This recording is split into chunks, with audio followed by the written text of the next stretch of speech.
This was the aircraft that was considered a symbol of Britain during World War II, the Supermarine Spitfire. A brilliant fighter plane, it was a favorite of pilots because of its speed and agility, and the public saw it as a machine that would help win the war. But in reality, the Spitfire had a major flaw. The issue was that the plane's engine would shut down at crucial moments, especially during dogfights with German pilots. This typically happened when the aircraft was put into a dive.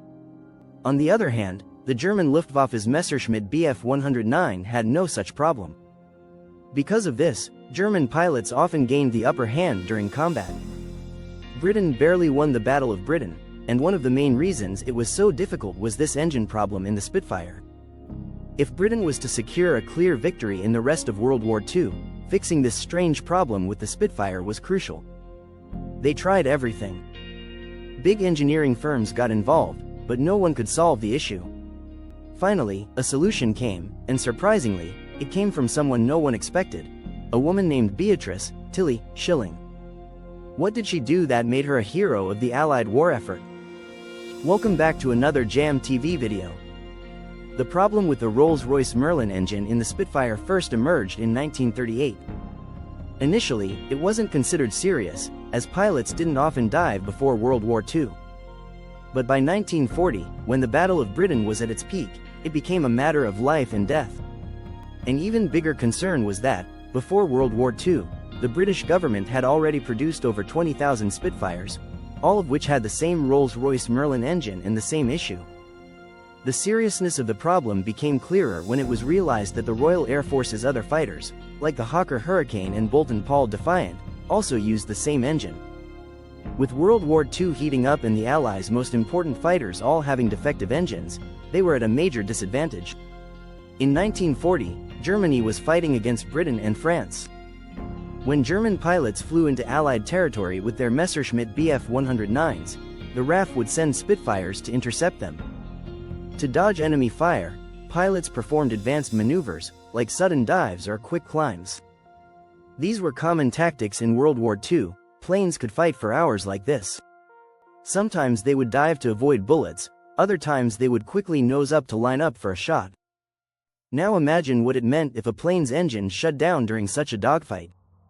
Luckily for the British, they had the home field advantage during the Battle of Britain. Their fuel supplies were close by, so they could fight for longer. German pilots, on the other hand, had to cross the English Channel, fight, and then return for refueling, a major disadvantage. Perhaps that's why they still couldn't defeat even the defective Spitfires. The Battle of Britain ended, but the war wasn't over. The Spitfire's problem mainly occurred during nosedives. When an aircraft dives fast, anything not firmly secured, like the blood in a pilot's body or the fuel in a carburetor, is affected by gravity and moves upward instead of downward. Unfortunately, the Rolls-Royce Merlin's carburetor had fuel outlets positioned downward. So during a steep dive, the fuel would move away from the outlet, upward, and the engine would get no fuel, causing it to either shut down or sputter until the plane leveled again. Some of the best minds in the world were assigned to solve this, including Cyril Lovesey from Rolls-Royce and A.D. Fisher from the Royal Aircraft Establishment. They devised clever technical solutions, but all failed. In fact, their fixes created new problems.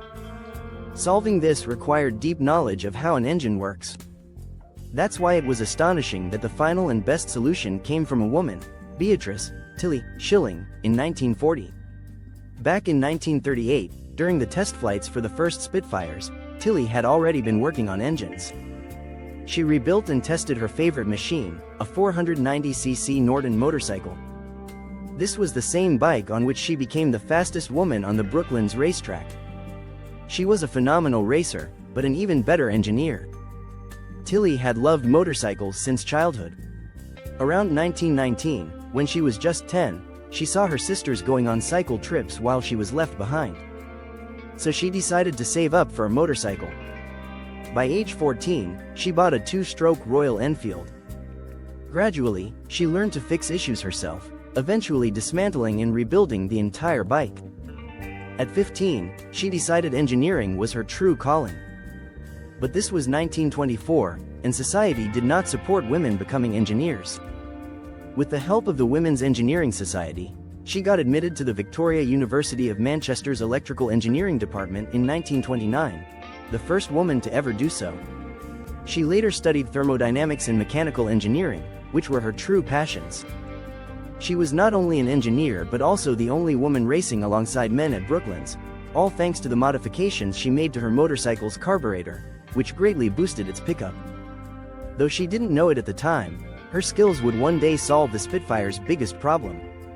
Before the war began, she had already been working for 3 years at the Royal Aircraft Establishment. Initially, she handled technical documentation, but by November 1939, she was promoted to technical officer. Now her job was to research and develop carburetors.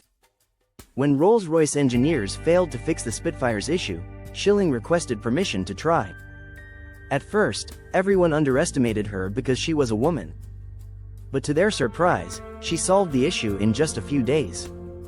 The authorities were astonished. So what did she do? Shilling designed a small brass restrictor, a plate with a precisely sized hole. When installed in the carburetor, it solved the problem to a large extent. The biggest advantage was that this brass plate could be installed while the plane was on the ground. It wasn't time-consuming. Now came the challenge of installing it in all Spitfires across various bases. For this, Shilling used her trusty Norton motorcycle and personally traveled from base to base, installing the solution in Spitfire and Hurricane fighters. Her invention became known as Miss Shilling's orifice. Though it didn't completely fix the problem, it significantly reduced it. Later, Shilling went on to design an entirely new carburetor for the Rolls-Royce Merlin, permanently solving the issue. After the war, pilots gave Shilling full credit for her solution. She was awarded the Order of the British Empire, OBE, for her contributions.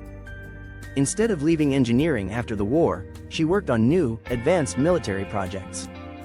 By 1950, her work expanded to include rocketry, ramjets, and guided weapons. In 1955, she became Senior Principal Scientific Officer at the Royal Aircraft Establishment. Beatrice, Tilly, Shilling wasn't just a mechanic or engineer. She was a remarkable character who opened new doors for women in engineering. Even today, it's believed that if she hadn't been there during World War II, the world might have looked very different.